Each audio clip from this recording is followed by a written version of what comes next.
Hello and welcome to the NOTstalgia podcast.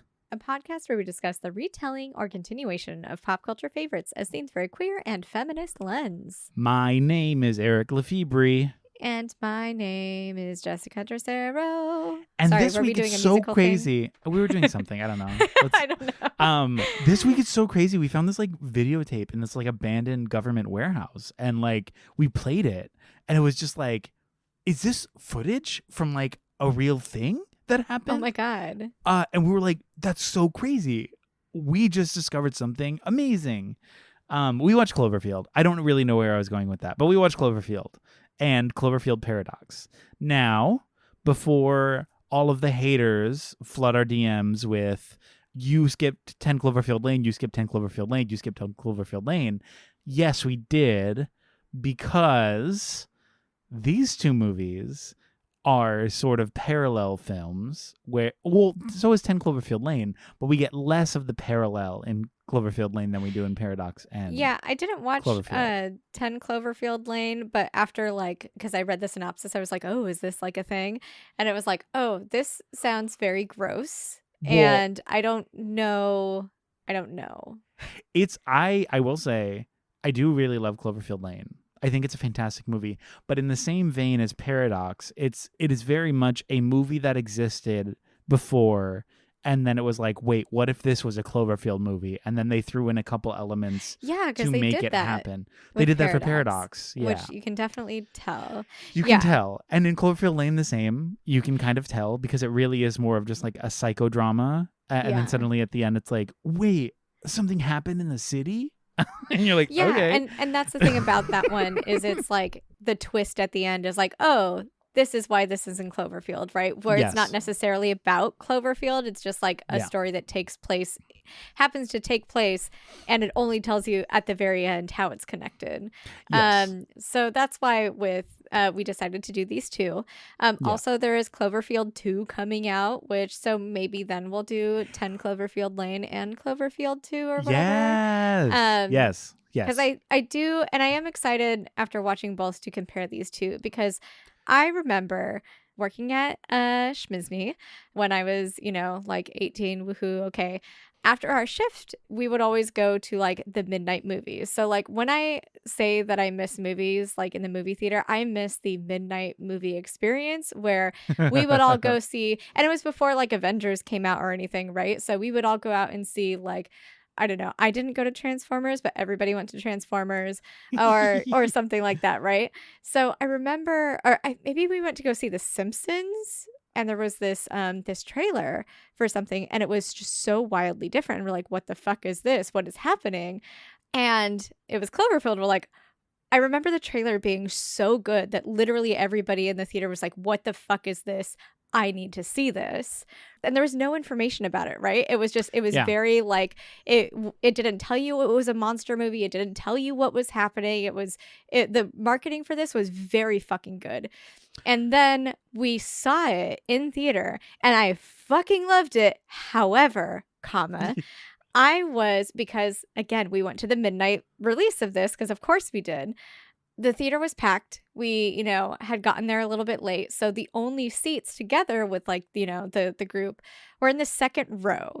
So watching it, having to lean all the way back and have like with the camera work and everything made me fucking sick. I loved it, but it made me sick. And I was like, well, that's an incredible movie, but I can never watch this again because clearly this is too much. And I've watched it since, obviously, for the pod and even before that. And watching it on a smaller screen definitely helps. So moral of the story, if you are going to watch this in the theaters, do not sit in the second row. Watch it on your iPad mini, just easy peasy. Pull out your Hiclip video and let it rip. So that's me. I love that. What about you? My history with it is very much just like, I remember the hype for it and I was like, ooh, cool. I was a big fan of the Blair Witch, so like, a found footage film. Sign me the fuck up. I love a found footage film. I love a fake like documentary style fiction story. Like that sounds so cool. It looked really cool, and I remember seeing it and being like, "That's fucking cool!" Like that was so sick. I remember being so excited about it. Everything felt so great, and I really enjoyed it. I wasn't like I feel like as obsessed as I thought I was gonna be with it, but I still really enjoyed it. I thought it was a great movie, and yeah, it was cool. It was one of those movies that like people wouldn't stop talking about it for a while. A, on how they really enjoyed it, or B, on how it made them sick. Because I know that was a Yes, I got both huge point of experiences. Can yes, confirm. I knew that was like a huge point of conversation around this. It's like, hey, be forewarned. But yeah, outside of that was my whole history with it, and I'm excited we're talking about it today on the podcast. Yeah, same, because I have wanted to see the films like in the franchise. Mhm. Even I will watch 10 Cloverfield Lane eventually. But like I'm excited to talk about it because like having that experience that I did, and even I feel like if I had just watched Cloverfield without, everything that I had just talked about and gone into the other films, I think I would feel the same. Yeah. As I do very much about this, which we will get into. Should we just get into it? Should we jump Let's in? jump in. Bada boom.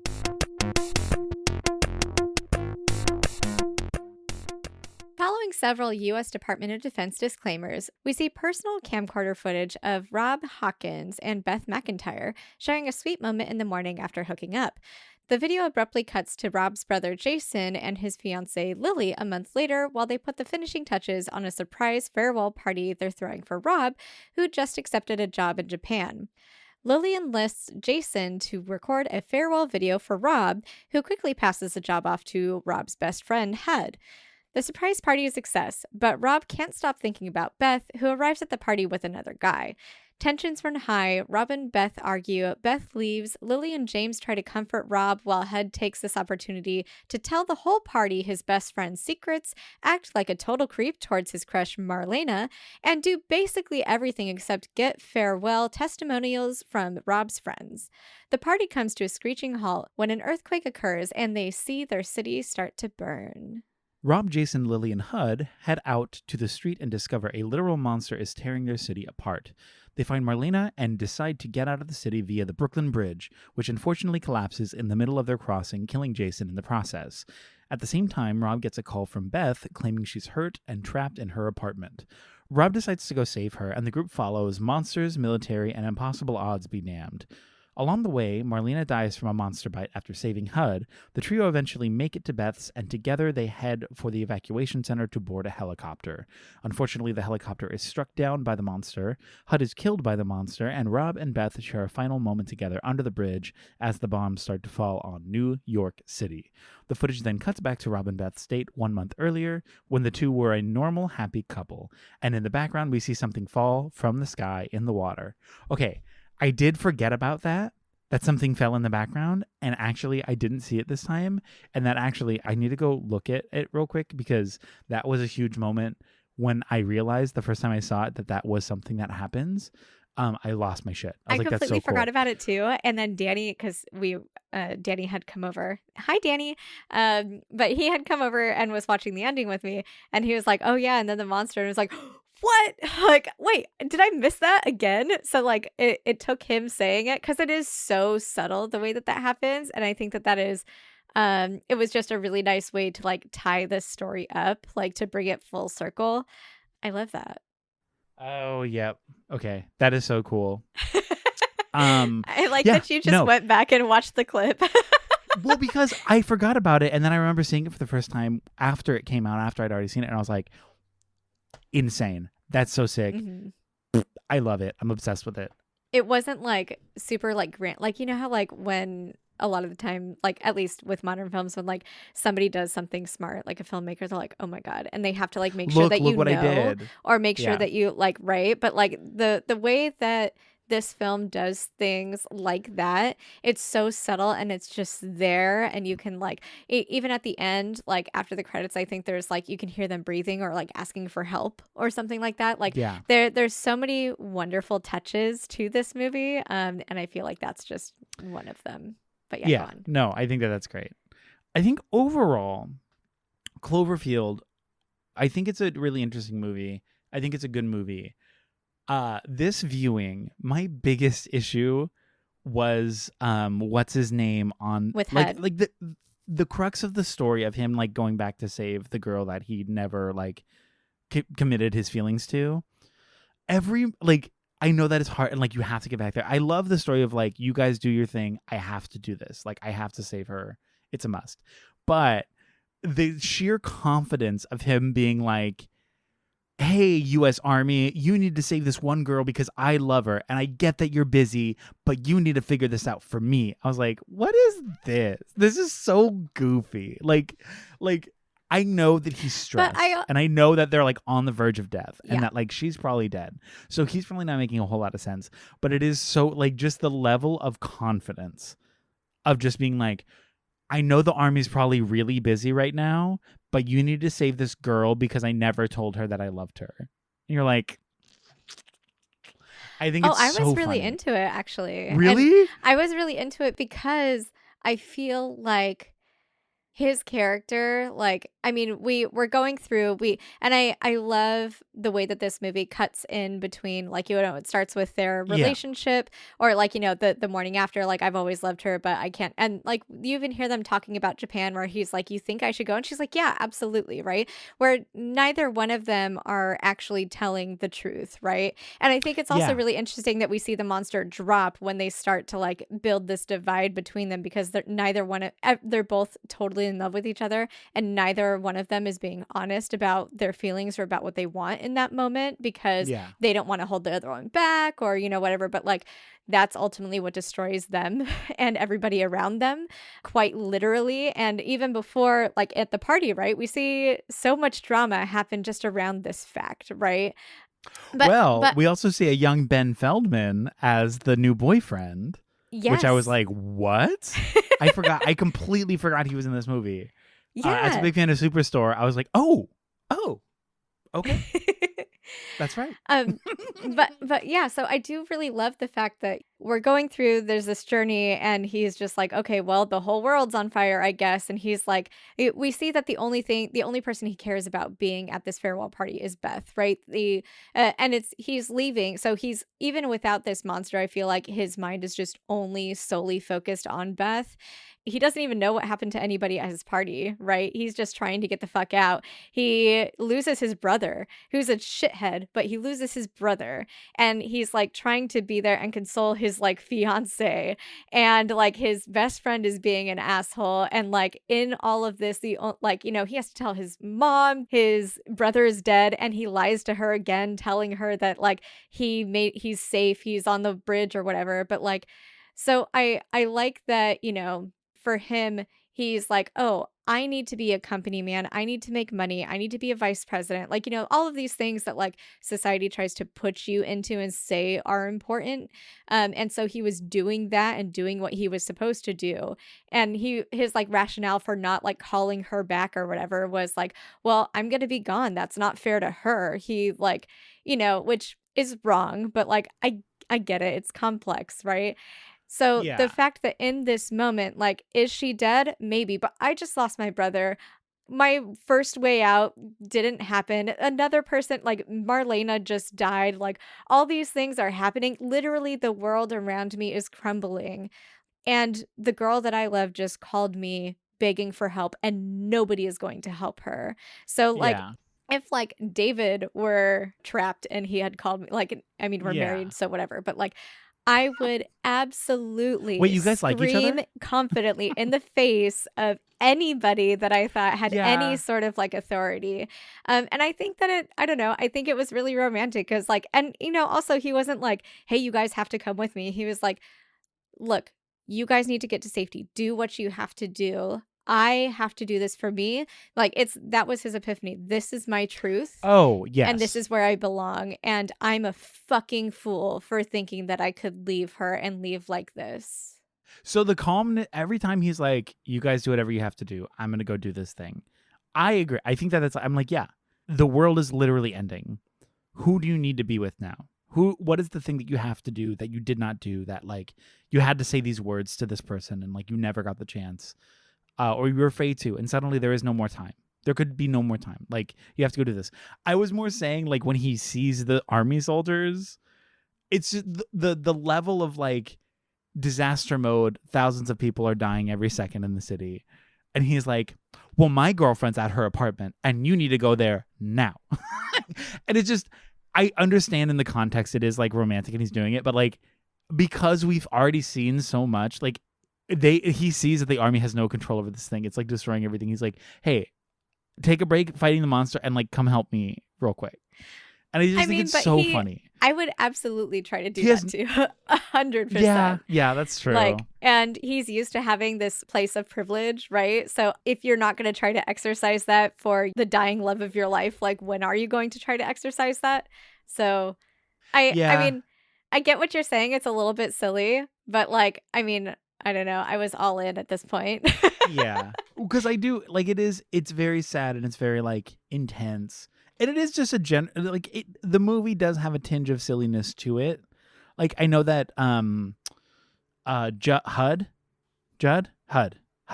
Fuck him. Yeah, I'm the actor or the character and the actor both. Yeah, I mean, they're he's both like bad. yeah. He's a shitbag. And this was like the big introduction to him. What is his name?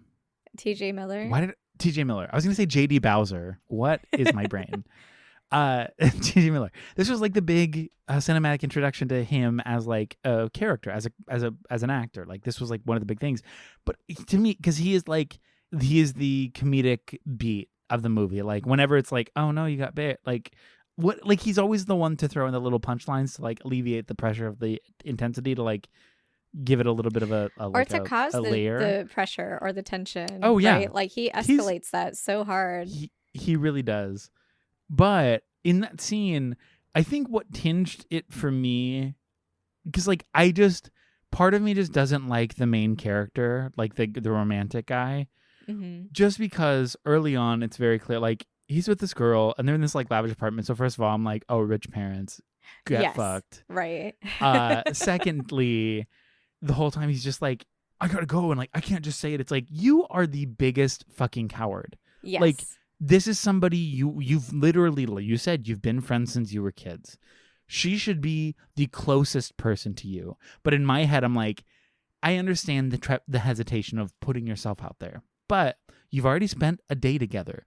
She very clearly is reciprocating feelings. You clown. Like I feel like, and I might be just like fully reading into this too hard, and maybe I should stop. But I feel like the moment that it switches from friendship to romantic, he stops seeing her as like a person, because it completely shades his entire history with her. Like they're besties, they've been best friends, they've confided in each other for years, they've been so close, and suddenly it's switched, and now he's like, well, I just can't talk to her.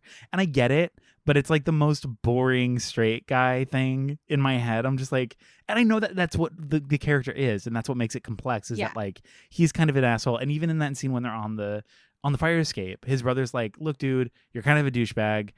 Not a lot of people like you. And she does.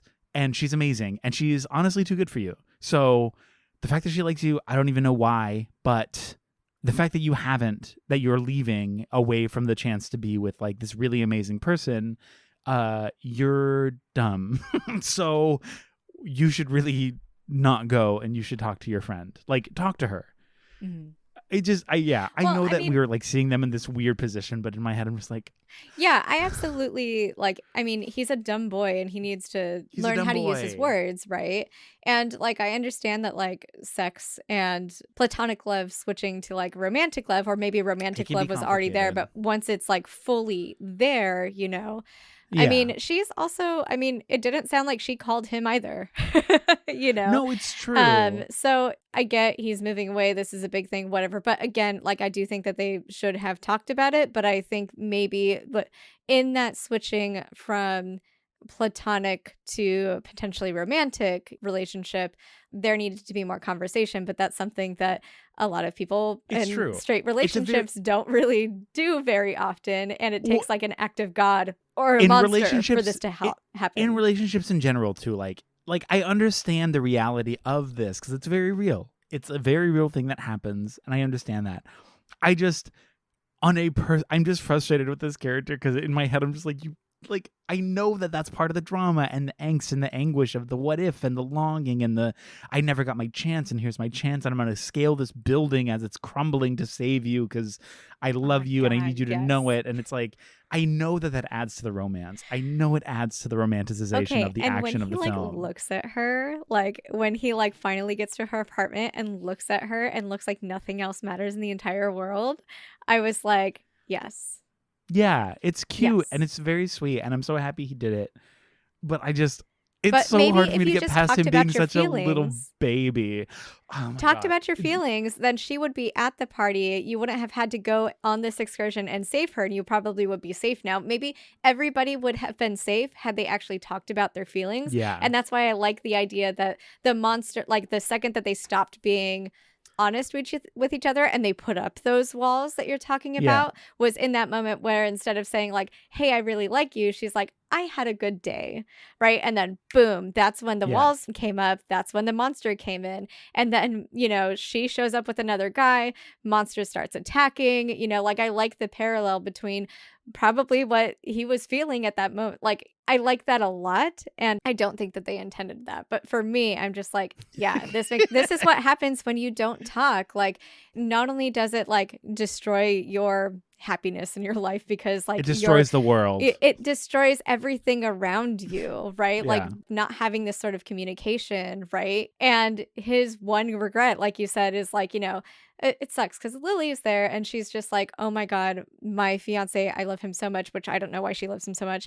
My fiance, I love him so much. He's just like died. And he's like, well, at least he knew that you loved him, or she's trying Yeah. to console him. Like they're trying to console each other because like we just left a lover and a best friend and Oh, a brother, right? yeah. So it's like his one regret. And it's like, yeah, just fucking talk about it. And And and and that's in the thing. It's every like, yeah, well, at movie, least you that's did the this. It's like, case. why didn't you do it? In You should every have just done it. movie, it's like if everybody just I talked about everything, then everything would be fine and and that's nobody the would thing. be. And it's like, And I know you're afraid, and I know it's hard, and I know it's scary, but life is scary. And for somebody who's big Mr. VP of a big international company making silly money, who makes big tough guy decisions, this is a really, really easy talk. I mean, but is Like it you've though? probably had Because like emotions are so much harder than running a company and making money. it's so silly. I want to start talking about HUD because fuck this guy Yes, in every way. mhm. The whole like, what is her? Well, Lizzie Kaplan's character, Marlena. her Marlena. Yeah, I hated this dynamic. I hated this as an establishment of like a future relationship or feelings. Right? Like he's a fucking pest with a camera, and she's like, "Hey, I'm not interested in you," and he's like, "No, but you might be," and she's like, "No, I'm not." He's like, "But we met before." She's like, "Oh, cool. I guess we did. I'm gonna go over here now." And he's like, "Oh, are you sure? Like maybe we can." And it's like her body language, her literal language, her verbiage, everything about her is being like, "I don't like you. You've done this to me before. Take a fucking hint. Like I don't want you to be around me. Yeah, and I Like get feel away from like me." throughout like their first interactions, only like towards the end, like does she like give him like a look of like maybe, but like I feel like for 98% of the movie, she's like fuck you, right? Cuz he's like, "Oh, hey, do a testimonial, Marlena." Like, "Hey." And she's like, "I don't really know him." And he's like, "No, no, no, but I have to get everybody." And she's like, "Okay, that's great." And he like pesters her into giving this. And then she's like, her body language, like you said, she's just like giving 100% fuck off and get away from me. And like she leaves the party after that. I'm assuming because she was so uncomfortable by this interaction that she doesn't want anything to do with him, right? And then like later on when they're together, like he's trying to be like comforting or be silly, and she says something about Superman and he's like, "Oh my God, you know Superman?" And she's like, "Oh my God." Like the look that she gives him then is great. And there's like this other look that she gives him when Lily and Rob are consoling each other over, James, right? And over, maybe what's happening to Beth. They're having this like really deep conversation. And HUD, who like literally has the emotions of your pinky toe. Like he has he has the emotional capacity of a toe. Like there's nothing about him. He's like not even a real person. Like he can't take anything seriously. He's just like he looks at her and he's like, "Hey, I don't even know what I'm supposed to say," you know? And she's just like looks at him with just so much like hatred and so much just like I cannot even believe that you're still talking to me and you're still trying to like center yourself in literally every capacity ever. And I fucking hate that like the way that she dies is by saving him. Like because she's just a good person, sees somebody getting eaten potentially, and she's not the person that's going to be like, because like the whole time we're seeing her, I gotta take care of me, I gotta take care of me, get the fuck away from me. But when it comes to it, she like literally cannot stand to see somebody else get hurt, and she will do whatever she has to do to like save them. So Yeah. I wish that she had saved Lily instead of Hud, you know, like or any other, like I hated their pairing so I fucking I hated much. their pairing so much too, because then also, as soon as all of this happens, they run into the convenience store. Marlena's left outside. When Hud comes back out, he's like trying to be the consoling figure, trying to be the one to like, hey, like let me whatever. And it's like, why? Like, she just saw something. Like, she's like, look at her face. She's literally dissociating from a devastation. Like, and in this moment, you're like, hey, let me be close to you and touch you and like be near you. You fucking pig. You're so gross. Like, and it also, like, the way that we see her in that moment is through Hud's like lens of like attraction. Literal He lens, wants his her, literal his lens. literal lens. And so we're watching her like covered in dust, like crying, semi bloody, like I don't know what's even happening. And he's like, wow, look how beautiful she is. That's the implication with the lens. And you're like, you are so fucking gross. It's so upsetting and so is like, ugh. And the fact that we even allude to her reciprocating that at all, even for as small as it Even for a small was, second, I fucking I hate it. can't believe it. It makes me Yeah. so mad where I'm just like, fuck off. Like, that's just so gross and like nasty. And that's also completely untrue to her character. Like Super. like it's really fucking bad. And even the reason that HUD takes like has the camera is not because he's being a good friend or anything. Like Jason pawned it off on him because he's like, "Oh, I don't want to do this," right? And he got him to do it by saying like, "Hey, you could talk to Marlena." Right? So Yeah. that's why he has the camera. So something to keep in mind is while watching this film, this is supposed to be footage of him going around to every person at the party and getting testimonials. He gets testimonials from Marlena and one other girl and Lily. No men, right? And I at least I don't remember any men. And the most of like what he's filming at the party are women's bodies, you know. He's using it as a way to like get women to talk to him, right? And like And I, film them without their consent. And then yes. like eventually he's also filming like these incredibly private conversations that people are like, please don't get this on camera, you know. And he goes out and films Rob and Beth having a fucking fight, and then he goes and tells the entire party that they fucked. Like Yeah. Lily's like, please do not tell anybody, this is what happened. And then he is going up to people he doesn't know. He's like, hey, did you hear that Rob and Beth, did you hear that, oh my god, like who the It's fuck is this guy? he's the worst. And it, like, I hate that it centers around, this was very much a trope, especially at this time, with like the like kind of ugly, kind of funny nerd who's like a little bit too aggressive with women, but he's like, no, because nobody cares about me and nobody loves me, so like I have to be a little bit whatever. And it's just abusive behavior, like he's just a bad guy, but it's Yeah. pawned off for like, oh, he's just like a silly other, like he's like a silly guy, he's just like, yeah, he kind of says some shit, but like he's funny, he's just like the funny nerd. And you're like, No.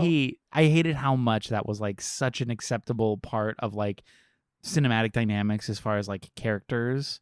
It's just so annoying to me, and I'm so happy that we're seeing less of it generally. But he, like, the movie's cool, I think the movie's great. He's the far and above the worst part, and the fact that it's a movie told through his lens is really Yes. annoying. Yeah. Because conceptually it's amazing and cool, and like, yeah, what if like a kaiju hit New York City and somebody had a video camera and like you're just documenting it as if it were like 9/11, like especially this movie coming out like what, 6 years, Hmm. 7 years after 9/11. Like I feel like it's so apt to the conversation around like metropolitan devastation. Like how crazy would that look like from one person's point of view? Like what would this be like? Amazing. Such a cool concept. I'm so into it. And then it's this shitty guy behind the camera be like, show me your boobs. And you're like, oh my Why God, is this like the go guy? away. Why is this the guy? Yeah. Like, and every aspect he like ascribes importance to himself, right? Like where we've already talked about him being like emotionally nothing, right? Yeah. And like being Yeah. like, I don't know how to comfort my friend, right? But he's going around telling everybody how important he is because he's making this video.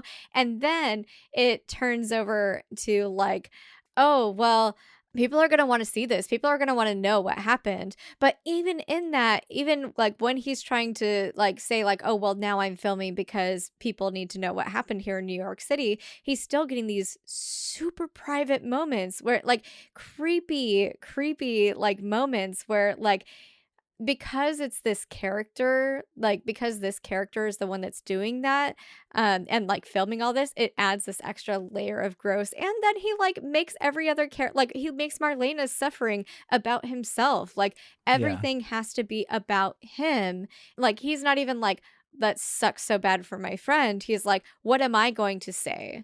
I don't know what to say. His brother just died. One of his friends just died, and he's like emotionally incapable of even feeling sad that one of his best friends just died, you know, like, or Yeah. even like processing that.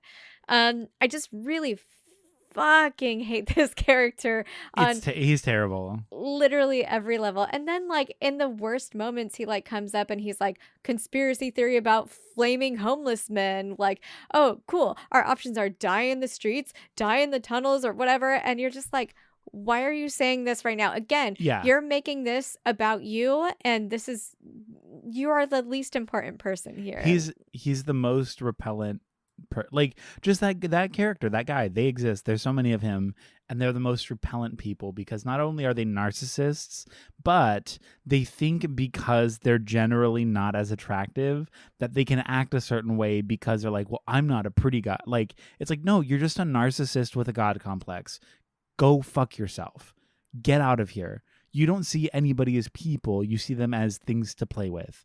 And I need you to go home and call your mom like you so desperately want to right now. Like you need to get out of here.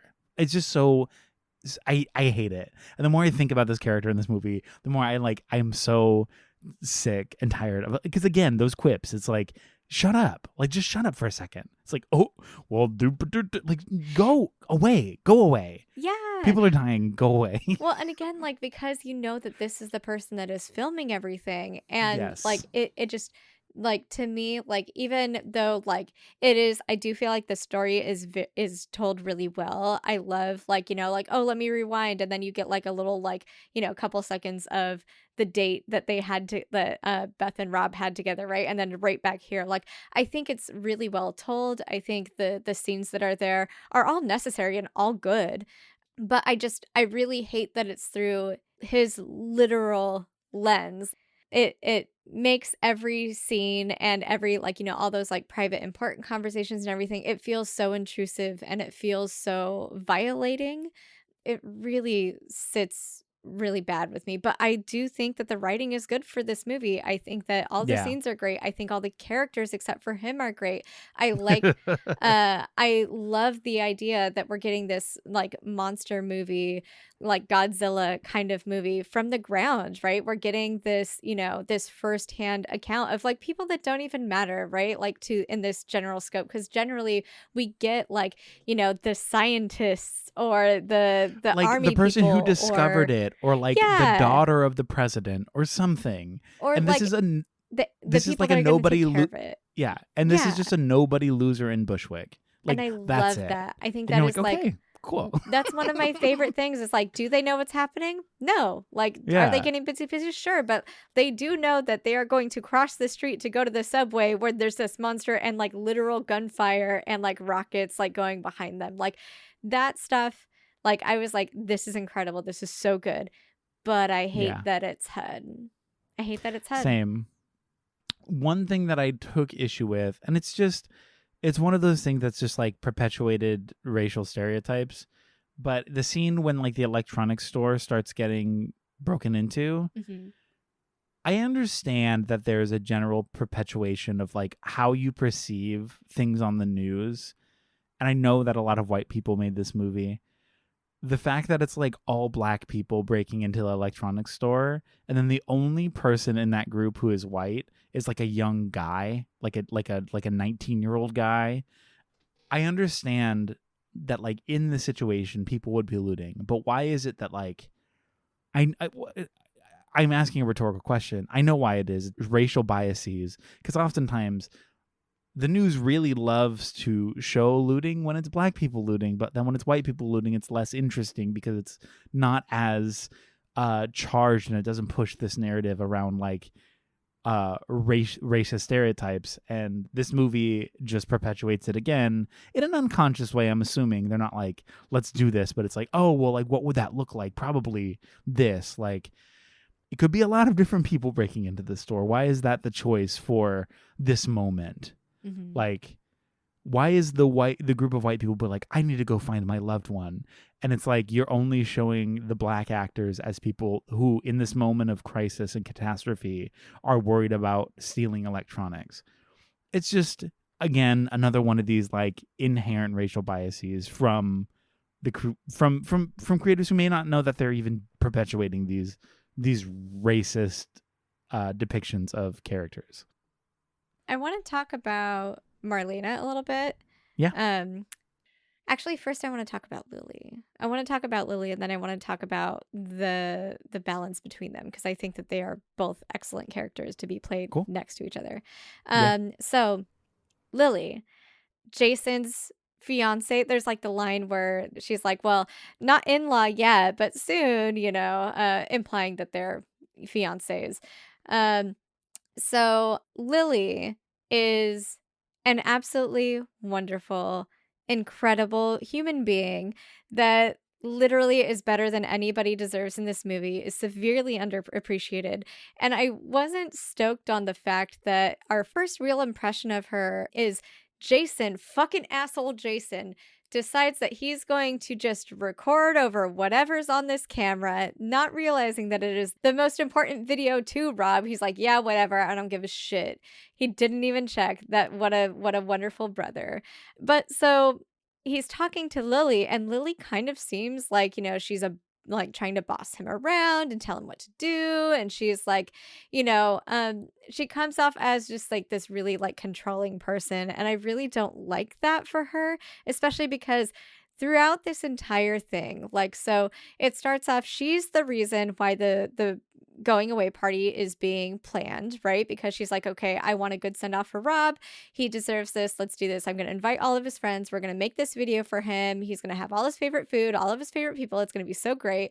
And then when the surprise happens, right, she's like, oh, thank you, Lily, because he knows it was her. And she's like, no, it was everybody. She's like trying to like give credit to like everybody else for like helping or for doing stuff. And like, we all know, right? But then she like is trying to like get the men to talk to each other, right? She's like, hey, look, Rob and Beth fucked, and like he's not okay, and y'all need to like talk to him and be his friend. And they're like, oh, I don't know. And she's like, be his fucking friend, talk to him, he really needs you, he's hurting, right? She's helping to like get men to talk, which is hard in itself, but she successfully does it, right? And then like immediately finds Marlena like on the street, like you were saying, right? And she runs up to her and she's like, oh my God, are you okay? Realizing that she's just kind of like out of it, right? She lost her fiance, but even in that, instead of going to safety, she herself is going to go save her friend because that's the right thing to do, and her friend needs her, right? And her screaming for him was like so good. Like, again, he didn't deserve her because she's so good, but like, Yeah. she is there for everybody at literally every moment and is everything that they need her to be. And it sucks because this is something that as women we do where we like, will belay our feelings or like push things aside to help take care of other people. But like she really is just such a good person and she really loves and cares about everybody. And one of the things that I fucking love about this is she's one of the only people of color on the main squad, right? And she's the nicest, the most genuine, the most wonderful, and she's the one that survives. So I Oh, like she all of that does. That's because true. everybody else dies, something else happens to everybody, but she's the only one that's not building up these walls, right? That is like, let's talk, let's do these things, let's help each other, we're community, like, and her willingness to like go and do these impossible things to try to save her friend thinking that she probably is dead, but you know what, I'm gonna die trying to help her. Like Yeah. she makes it out alive and it's because of her kindness and her willingness to be there for others, right? Like I'm obsessed with her character and I love her so much. No, she is wonderful and great, and unfortunately does sort of suffer the mommy girlfriend trope. Yeah, that's what I hate Just about. yeah, Yeah. because the men are terrible. Like, I mean, Mhm. when we open and it's like there's a level of like, oh, who is she and like why is she being aggressive? And then it's like the more you realize it, you're like, no, the boyfriend sucks. Like He she's was like, trying to do all this stuff and he's just like, yeah. oh, I just got this dump camera from my dump brother on his dump day and I don't know how to do this. And she's like, can you carry a bag? Like, can you just help me like for a second? Like, what the fuck are you doing? Like, come on, like please. I've done all this work and you've done nothing, and the least you can do is just like carry the bag. Come on. And it's also Um, interesting because when Jason has the camera for that minute, like talking about whose lens we're viewing things from, right? Like the Beth, we're seeing those moments. So it's like ultra romantic, ultra sweet, right? With Jason, we're seeing Lily as being a controlling bitch, and through HUD, you know what I mean? Like, so it is a yeah, really cool conversation about how the lens that you're viewing the story and the character through can really ultimately change the tone of the character and how the story itself is like, pushed forward and perceived. yeah, exactly. And I think that it just adds more detriment to the notion that the movie is HUD's perspective again. Yes. And I know it's probably because she was literally dying. But Marlena, the moments that she like gives him the look and she kind of like laughs, like, haha, yeah, you did save me. I'm like, that's gotta be alien venom or something because like, why is she like now, like even kind of entertaining the idea that this guy is charming? Stop. Do not do this. Like, it's not worth it. I mean, she's witnessed a trauma. She's literally got bitten by an alien. Her body is processing it with the intention of exploding. Like she's in the process of dying. So maybe there is a level of like psychosis that she's going through where she's like, oh, maybe he is funny. And you're like, that's the only thing I can think of for Yeah, why. same. Because that's the point where I was like, oh, this isn't Marlena. Yeah. Like, I mean, but yeah, she like is minutes away from dying and probably Yes. loopy and all of that. I do really love Marlena's character. I think that her character is really based on like trauma response, like I was talking about, and like, the self preservation and the line where she's like, I'm not even supposed to be here. Like those sort of lines, I was like, oh, yeah, I see what this is, you know? Yeah. She's a great character for that. Like she is, because again, it's like she didn't even care about the party. She barely knows anybody. In this moment when she's witnessing like these huge traumas of a family, a literal family of people who've known each other for years, she's the outsider and she's like, where's my family? Where are my loved ones? Because these aren't them and I'm watching them deal with that. But me, I'm stuck here. And I know that Mhm. out there that could be happening to them, but there's no way to get there. And I just have to survive and I'm stuck with these people who I don't really know. Cool. Yeah. And like, I mean, she's the only one that tries to talk them all out of helping Beth, right? She's like, look, we need to, and what she's saying is like, is also true and has merit, right? We need to get out of here. We could die.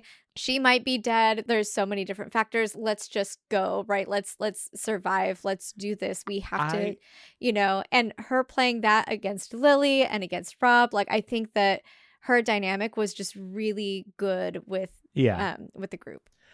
I wish she was around to when they saw that building leaning on the other building. Oh my I God. just want to hear her be like, fuck off.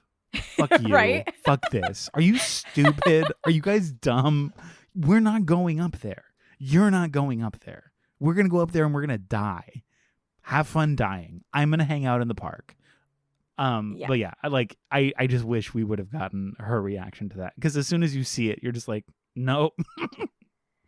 She's dead. Yeah. Can't I'm do like, it. We're not going up there. that's not going to happen. Yeah. There are some fun facts about this movie. If you go on like IMDb, there's too many for me to list, but like Oh. the length of the film is the exact length of a tape in that specific camcorder. Oh, cool. Like some of those types of things, those are fun for me, but I mean, Yeah. they don't really add a lot to the story. I mean, I guess they like, again, like trying to ground it in like more of a real experience. I think that's cool. Yeah. But yeah, I don't know if I have a lot more to say about this one. No, I'm ready to talk about Paradox. Let's do it.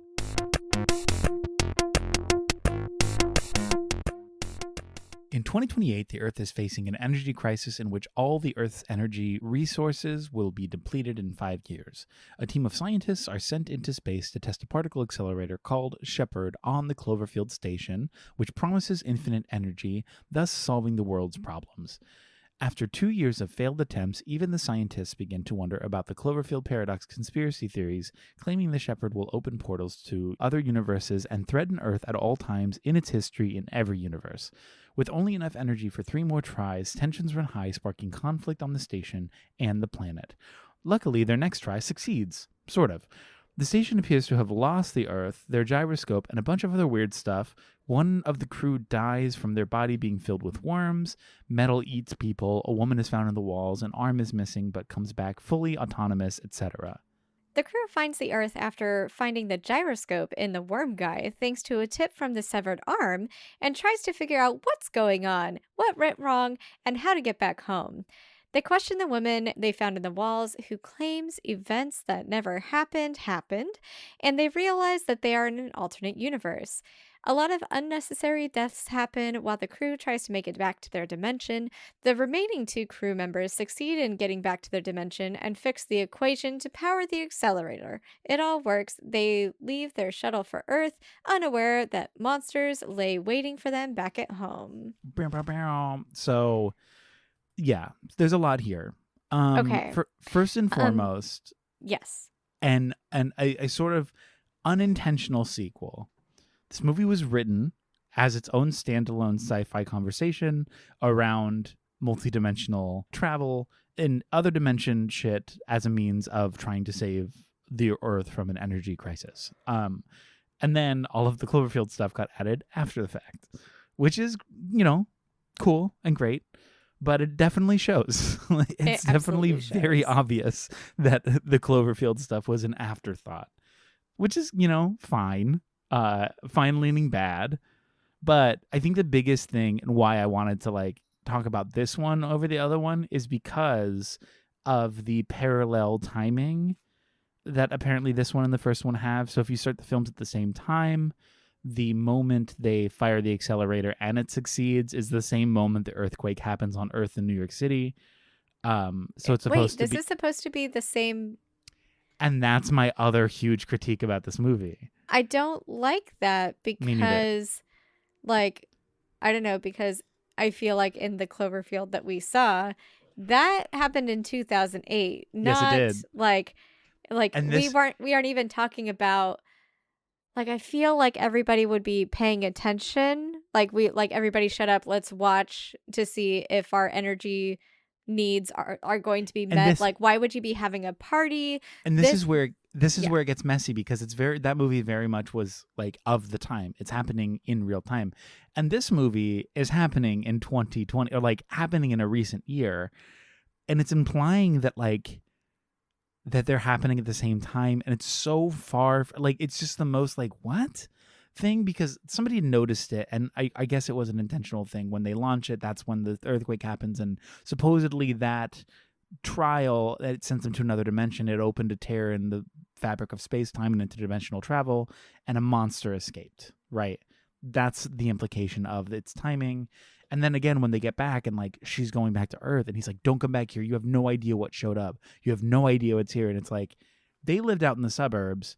They're watching things happen from the city. And he even goes to the city. And there's that scene where he's like, look at all this devastation. And you see the monster in the background, like crawling. So it's supposed to be the same day that everything happens. And I think it's like the biggest misfire. Like, because it's like, no, like look at her phone at the party. That's a fucking like, and now suddenly we have these like touch screen. We can like communicate, like, shut up. Okay, no so way. I'm going to bogus. I think that theory is absolute dog shit, and I'm going to say why. So when they talk about the Cloverfield paradox itself, and when you look it up, this is what it supposedly is. But when like the space-time tear happens, it's not just going to happen in that universe or in all of the universes, but it's going to happen at every point in history. So every moment, like, so it's going to go back into the past and create these tears where they weren't before. So if they're saying, if this theory is like, in 2028 this happened, and then this is the ripple effect that it had simultaneously at, like, you know, in the past, then I'm down with that. But I'm like, because like you said, look at that phone. Also, nobody is worried about energy here. That's why I was so just like, what is happening? Like, why are we trying to, like, because as a standalone, I'm like, cool, I'm interested in the story. Great. They're trying to save the Earth and all this stuff. Sick. And then suddenly this weird stuff starts happening. She's stuck in the wall. Like, I was on the other ship, and you're like, this is cool. We don't need the Cloverfield stuff. Like, I feel like the Cloverfield stuff of like him finding the kid and them, like, the monster, like, it seems like such an afterthought, and it's so like, it pulls me out of the movie every time. I feel like we just didn't even need the husband's perspective at all. No, like, not at it all. added nothing. Also, like, I don't understand. Okay, first of all, this doctor man has no previous text message history with anybody. Only has like first names like John in it. Like, what doctor do you know that would only have like John, no last name, no previous text messages? Also, can I go to your bunker? What the fuck? Like, okay, why isn't that person in the bunker? Like, I was like, I can't. I don't understand this. It's previous contact. It's weird and bad and like a little goofy. And this is my big note for the movie that I wanted to discuss, is that like, this really is, and I know that this oftentimes is how movies get sold. It's how screenplays get sold. You sell it, it gets rewritten to fit a specific whatever, and then boom, we got it. And that's just what happened here. And it just sucks that like all of the worst parts about this movie are the Cloverfield elements of the movie. And I disagree. Really? I just think this is a bad fucking movie, a bad script. And I don't know if it's because they cut too much, because I think like this being an hour and a half for as many beats as they're trying to put in that is way too ambitious. Yes. We don't know anything about any of the characters. No. We don't there were no names in the intro because we don't understand any of the relationships or like who they are. How did everybody get here? You know, like, I don't know why Ava had to go. What makes her so special? And then Tam is supposed to be like the smartest and like at odds with everybody, but like I don't understand why she's the smartest because they haven't shown me. I completely agree. And my hope, and I understand that even without the Cloverfield stuff, the story still doesn't really work because there's like 8 main characters. They're attempting to like put forward like this literal company of characters that we're supposed to know and care about each one of them individually. The intricacies of their romances, their histories, where they're from, who they represent, the drama, the subtext. Like, we're supposed to get all of that in a matter of like 15 minutes, and it just doesn't work. I think if it were an hour longer and there were no Cloverfield things, you could really languish and embellish in that. It would make every element of these characters' stories more impactful. The relationship between Tam and the German guy, like, cool, we can get more there because that seemed empty. What's her name in the wall? Like, great. It's a Wrath of Khan situation. Like, she's the sudden turn of the bad. Like, I'm so interested in that, but like, I need more time with her instead of just like this sudden twist because it doesn't, as it stands, it doesn't work. I loved all of the weird like arm thing and the worms, but it just needed to like be a different version of it. I Because this didn't movie, understand how the arm had a brain and could like write something. Like to me that didn't make sense because if they're like I understand that like this is a different world and it has different like I don't know. It was weird for me. That part took me out. well, because to me it felt like it was an arm from the other dimension. But where is like the brain connected to that to know how to form letters and to say a message? And how would that That's thing true. know that the gyro that one, know they were looking for the gyro, and two, And that it was in the know guy's that it stomach. was in Worm Boy? Like It's a lot it's of, a cool idea, but like but it's not. there was a lot of Yeah. things missing. And like there was also like a lot of weird points that didn't need to happen. Like we didn't need to go we didn't need to be like, okay, we're going to do this thing. We need more to turn off the oxygen. So we have 2 hours of oxygen left because that timeline, that countdown never came into play again.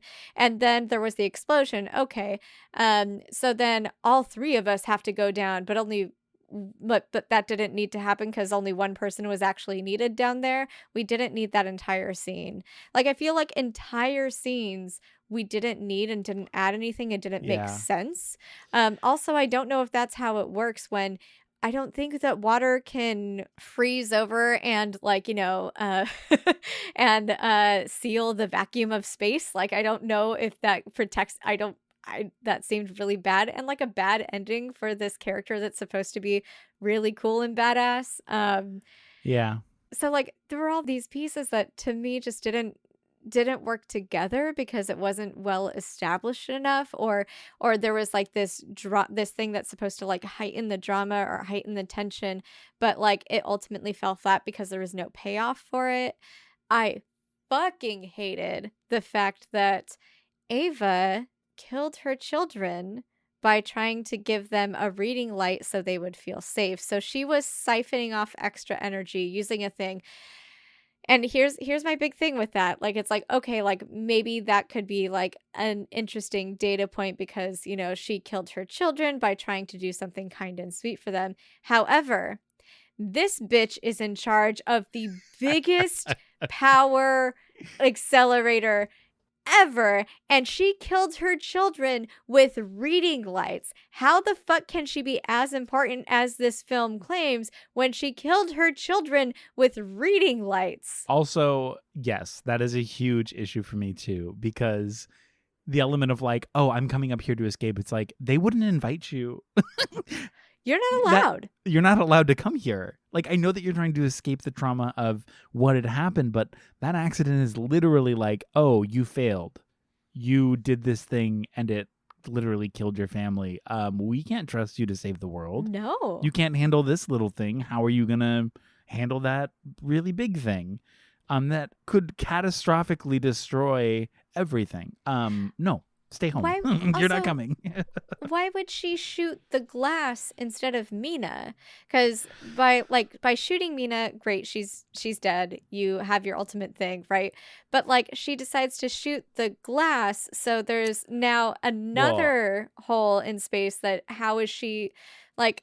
So here's my why theory. would you do that? Here's my theory. Okay. My theory on because there's a lot of moments like this in the movie that echo to very specific moments in the Alien franchise. The whole crew itself feels very Alien. That moment where you shoot the glass and somebody gets sucked through it, that's Alien Resurrection. That's the baby getting sucked into space with all of its entrance like that. That's an iconic scene. It feels like there's a lot of that sort of cinematic hat tipping to the Alien series, which I appreciate because I love Alien and I'm really like, that's really great, but does not make sense contextually here and is really like a missed moment for what could have been maybe a pretty good script. I don't know.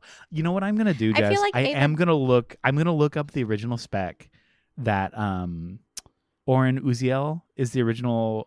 He's the one who wrote the original spec for what this movie became Okay. before it Cloverfieldified. I want to know what that story looked like, and Yeah, like because what. like Ava she's supposed to be the hero, and every decision that she makes is bad and wrong. She kills her children. She shoots the window so the woman's sucked out, but she might get caught in that as well. She originally decides to stay behind to warn herself in the other dimension not to give her children reading lights. Yeah, Rather than ultimately what she does, which is just send a message to herself, which I mean, you could have done that. Like, why were you going to stay at all? Like, I get that you want to see your kids, but like, these aren't your kids. That was really bad. And then she goes back. She, before even like asking or getting any sort of confirmation or anything, she just goes home and she's going to go home to all these monsters. Like, she doesn't think it at every point. It seems like she doesn't think before she acts. And I don't understand how she was allowed on this mission. I don't understand how we're supposed to root for her or be empathetic to her when it's like she makes bad decisions. yes, and I know that last scene, especially when like her husband's on the phone being like, "Why would you send them back?" Like she doesn't even know what's down here. I know that's supposed to be really impactful, but it almost just feels silly in the way that Yeah. it's like presented. Because if the movie was like really well done, that scene would have been like, "Oh my god, that is right! Like, don't come back here! Like, so scary and crazy." But like, none of it was earned. We never like got this moment. It wasn't heightened to the level we needed that scene to work. It And we don't was, even know what kind of science she does. Like, what does she do on there? Like, yeah, I feel like nobody earned the respect that their characters were supposed to have. I no, did enjoy the idea that the husband is like the loving, supportive one, where usually that's like, the woman's place in like these tropes, right? Where he is holding her literal hope for the future and for maybe having children in the future or something. And like then he like finds the kid and he's like his parental like instinct kind of kicks in, right? I like that because that's fun. But then like he fucking loses it and scares the girl and does and his story ultimately doesn't matter. And there's no consequence. Like his whole deal was bad. this movie could have been really fun. Like, well, no, I will say I had fun. This movie, I had fun. I enjoyed myself. I understand that it's a bad movie, but the elements of it that make it fun for me just makes me excited about like what it could have been, but also what it was before it was Abramsified, as it were. Like, what did I just? How exciting! I don't. I'm like actively looking for the script right now, and I'm Okay, gonna find it. I also want to know what happened to things like nuclear power or solar power. Like, how is it that we don't have enough power when, like, literally we have the technology to harness power from the sun and the wind and all of these things? Like, how are we in that?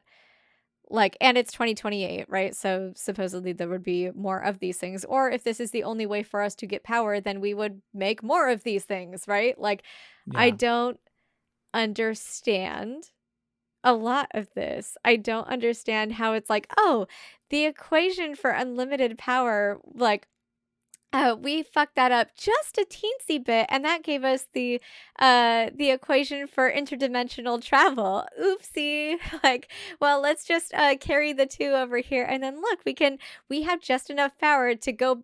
And how do they even know they would get back to their own dimension? Right? Because there are so many different dimensions. How did they end it's up at their dimension and then yeah, just enough power and that just worked. So now we have infinite power, guys. We fixed it. Like, it's a very convenient situation to a very complex problem that like isn't earned, and like it's not the deserved outcome given the direness of the circumstance. Like it as doesn't really make sense. as a sci-fi connoisseur, I can absolutely Mwah. tell you with 100% certainty that this movie and everything about it are trash and make absolute no sense, and they did not even try. Yeah. That is what I can tell you. My opinion as a sci-fi aficionado is fuck this movie. See, I'm excited to find it and read it because I really do want to know what it looked like before this. I would be interesting because there are interesting. I would be interested because there are some things that are really cool and fun. I like, wow, you found this girl in the wall. I like the idea that maybe the two like worm guy, like his persona from from that dimension and the dimension that came over are like merged and trying like fighting for control. I like the idea that like the that the wall is like eating them, and the properties of like, you know, metal or like all of these things that we think are certain aren't, like, you know, are act differently or have like a mind of their own. I like the idea that like there are these different motives where it's like if we had played out the fact that this person in this universe was supposed to be like a spy that was sabotaging the project, right? Like let's play with that a bit more. Let's like all of these things are so fun and so interesting, but the way that they're laced together it feels just super super disjointed, and I don't know how to I don't know if it was like, oh, wouldn't these things be cool? And then like they put them together and it's just like, yeah, they'll fit there. Or if it was like, you know, in the rewrites, like you were saying, Eric, and it was just like it really does seem like it suffered too many versions and too many like big ideas that had to go in that don't work together, that don't make sense together. And it seems also like kind of a rush job. Like, because again, even sitting here, you're proposing these questions about like, well, what about this and what about this? It's like those are really great questions that are not answered and are not accounted for, and they're very good, very glaring questions about like, well, wouldn't this also mean this and then X, Y, and Z, and like, what about? It's like I feel like none of it was addressed, and it was just like, well, multiple dimensions, and you're like, okay, got it. That's supposed to be sort of like the overarching medicinal choice to like cover up any sort of inconsistencies, but the movie is riddled with them, and it's like, okay, and also something that if this is going to be a Cloverfield movie, I feel like, and I'm not sure if 10 Cloverfield Lane does this because I haven't seen it, so you'll have to fill me in, but I love the idea that we're telling the stories of nobodies. I love the idea that the stories that we're telling are through found footage. I think that like I'm obsessed with that idea for this franchise because I think that that is what ultimately made Cloverfield good.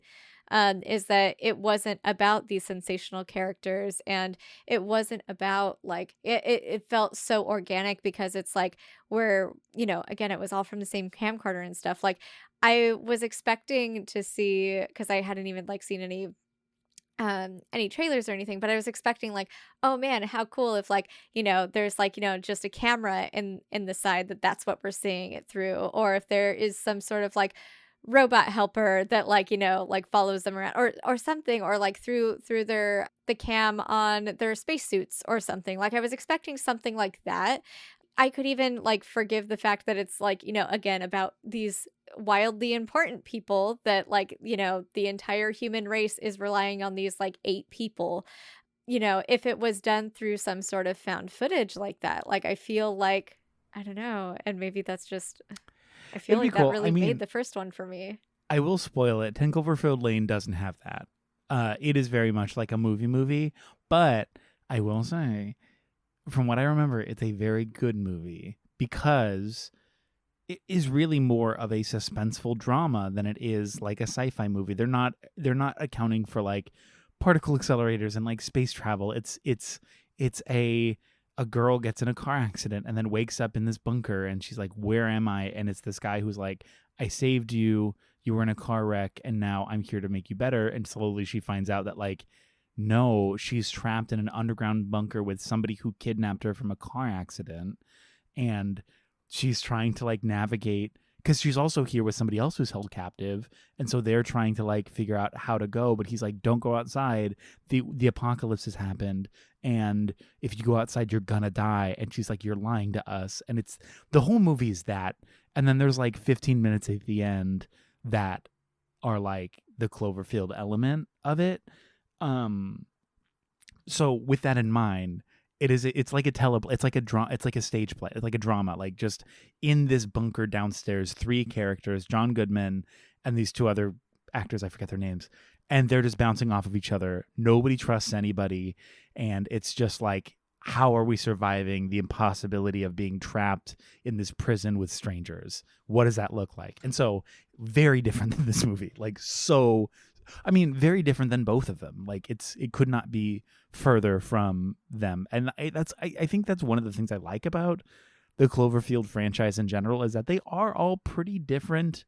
Like, it's a nobody found footage cam shot of like the devastation of this incident. It's the scientists and the leaders of modern medicine, or like modern physics, trying to solve the energy crisis that's going to end the world.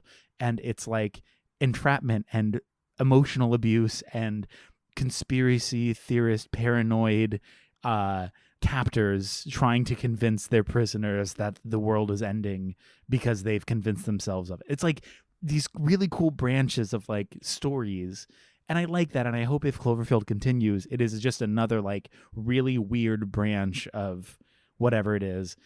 It's something that I like but simultaneously dislike, because again, I know these stories are already written as like standalones, and they just get like a coat of paint that says Cloverfield over the cover, and c'est la vie, here we have it.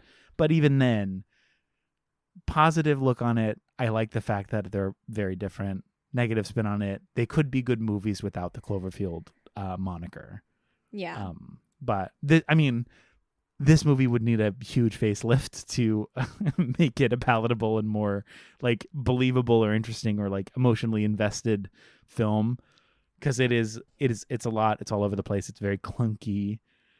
We're not invested in it. It feels like a bad Prometheus. Yeah. You know what I mean? Yeah.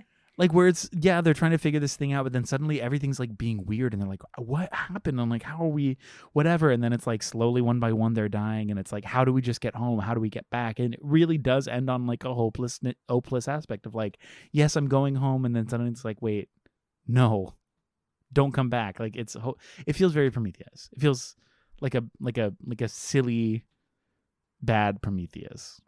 I wanted it to be better because I liked the first one so much, and I think the premise is like so cool and interesting. And I like what you said about like how all of the Cloverfield, I mean, with the three that are out now, like them being like different takes, or different situations and stuff. And I do like that a lot. I want something to tie them together a little bit more, whether that's, again, like through more found footage kind of thing. So it feels, because like for me, I think with the first one, like it feels so grounded in that like anything, like this movie felt like a total departure. It did not feel like it at all to me, for the worse, because like I was like, okay, well, this is not real, like instantly, right? Whereas like the first one I feel like was trying to be more real, and I think that would have also been fun, like to be on like this big spaceship, right? Like, doing like these big complex like physics equations, trying to save the literal world, and have that feel a bit more tangible, right? Like because we get like the thing that made Cloverfield for me, especially like when it first came out, was it was so different from everything else, because it wasn't about like we said, it wasn't about the big monster and that big fight that was happening. It was, what is happening to these people, and what does this look like for them, and what does their emotional journey look like? And and again, because it was the found footage, it felt more real, right? So what would that look like on the shepherd, right? Like, what would that look like there? And I'm more interested in that than I am in like, oh my God, the O2 is shut off. Well, now, wow, there was an explosion. 3 of us have to go. Just kidding. Only one of us is necessary. You guys get out. I'm the captain, and I'd say this. And then, oh no, what is this? Mina has turned, and now she's gonna kill you, and she's manipulating you and telling you that you're gonna fail your children again, and that you're gonna die, and they're gonna die too. Wow, this is so much. Like, there is nothing that could be like, because there's a lot of story beats that happen in the original, right? But it feels more organic how we get there, right? And in this one, it just feels so disjointed that again, that's another thing that took it out for me, beat like story beat wise, like structurally, like this does not feel like it's in the same franchise in a bad way for me. Yeah, I agree. I think this is my third time watching it. It's not great. It's just a messy action movie with zero consequence, with a couple of emotional beats that are unearned, and then you're like, all right, cool, back home. A mean, couple emotional beats that don't land. Yeah, but I will. I mean, did I have fun? Yeah, had a blast. Had a blast on that station. But I recognize that it's like not great. Yeah.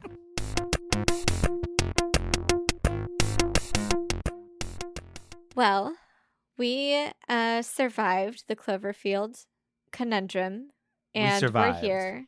You're listening to us, so we made it. This is great. We are in This is California, us. not in New York. Okay, that was a bad segue. Anyways, Eric, Yes. Cloverfield, Yes. 2008. Who was this Hmm. for? This was for, unfortunately, it was for TJ Miller's career, because it really did launch this shit guy into stardom for a brief period. And then When he mostly does like voiceovers, right? Like we yeah, hardly see him in the movie. Like, oh, it's so shitty. yeah, it was bad. That's who I unfortunately think it was for. Who do you think it was for? I'm gonna say, I mean, yes, unfortunately, it was for TJ Miller's career. But at least it gave us a no, because like I was gonna say, at least like it showed us who he is right off the bat, but no. But I think this was for fans of monster movies. Like if you love Godzilla or just like, I mean, any sort of big monster action movie, I think that's who they were going for. They wanted to put the audience in, give them the experience of what would this really feel like to be in the middle of this movie. Um, that's who I think it was for. Yeah. Did you like it? I did. I did like it. I thought it was pretty good. I thought it was cool. I think it's a great premise. I feel like it opened a lot of doors. Yeah, I liked it. Did you like it? I liked it. I loved it. I stand by everything that I said. I think it still holds up. I'm really obsessed with the idea of lens and who we're viewing these people through, and like the situations. And I think it's really fucking cool. I really like it. Yeah. Yeah.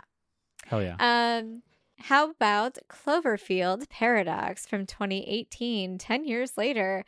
Was this new, interesting, or the same? Progressive, regressive? How are you feeling about this one, Eric? I don't know. I really don't know. I think as a movie, it's just regressive in the storytelling department.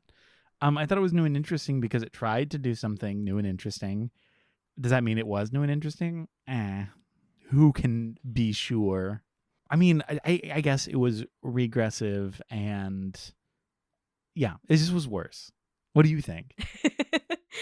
I think it was new. And I think the most interesting thing about it was the idea of the paradox itself.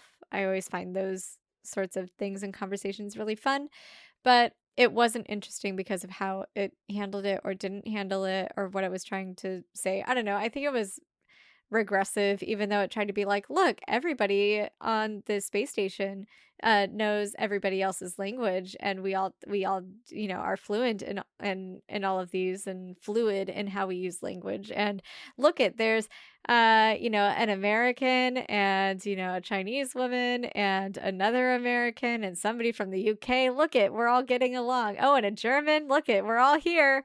And I was like, okay, but like, again, with these countries that we're centering, it's all the major powers, right, that we have Yeah, currently, right? So I think it was trying to be progressive, but I don't think that it ultimately was. yeah, me Yeah. neither. um who was it for? J.J. Abrams' Cloverfieldography, just born completely, just added to the catalog. Who do you think it was for? I think it was for the arm. I think it was for the arm's career. Okay. Yeah. Really like gave it all when it was in that little glass box. You know, they conveyed that it needed paper very well. It did a lot without saying anything. It really didn't say much. It really did not say a whole lot, which is very unfortunate. Did you like it? You know what? I still liked it. It's not like I 100% will stand by it's not a good movie, but I liked it. I enjoyed the weird little disjointed ride it was trying to present. Did you like it? I did not like it. But like when I'm feeling bad sci-fi, like I mean any sci-fi is better than no sci-fi. So when I watch it, like if it was on TV at 4 a.m. and I couldn't sleep, yeah, but guess what? It's a Netflix movie and there are so many other options on Netflix I would probably go to before this one. I probably will never watch it again. I did not like this movie. Totally fair. I think that's it. Yeah. Look at us wrapping another episode in another dimension. Thank look you at us. so much for listening, everyone. Yes, thank you so much for listening. Please wait and review us wherever you get your podcasts. And if you follow us on social media, comment and say something nice sometimes. Maybe. I don't know. Follow us on social media. Every once in a while, we'll just get like the most nasty fucking comments, and like that's the only thing that we see. Sometimes it's a bit of we don't care, but it can be kind of. It's still fun. It's so fun to see. Day. Yeah. It's still silly. Anyways, just kidding. Well, no, not kidding. Oh my God, I'm sick. I need to go to bed. I'm also so tired. Our artwork and music is by Eric Lefebvre. Our artwork and music is by Eric Lefebvre. Editing by Danny Barkley. And thank you again, Eric. Thank you, Jess. And thank you for listening. Remember, stay cute. And stay critical. Bye. Goodbye. Bye-bye.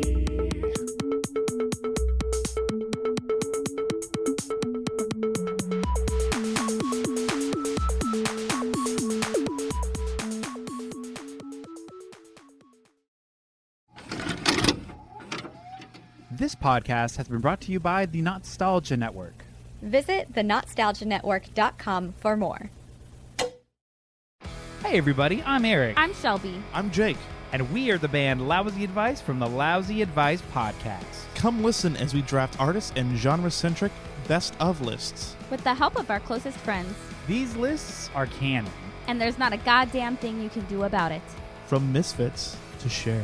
Green Day to Gaga. Or Pup to Paramore. Listen to the Lousy Advice Podcast now, or else. Stream us on Spotify, Apple Podcasts, the NOTstalgia Network, or wherever you get your podcasts. And don't forget that we are the band Lousy Advice, and this is our podcast, the Lousy Advice Podcast. The Lousy Advice Podcast? The Lousy Advice Podcast.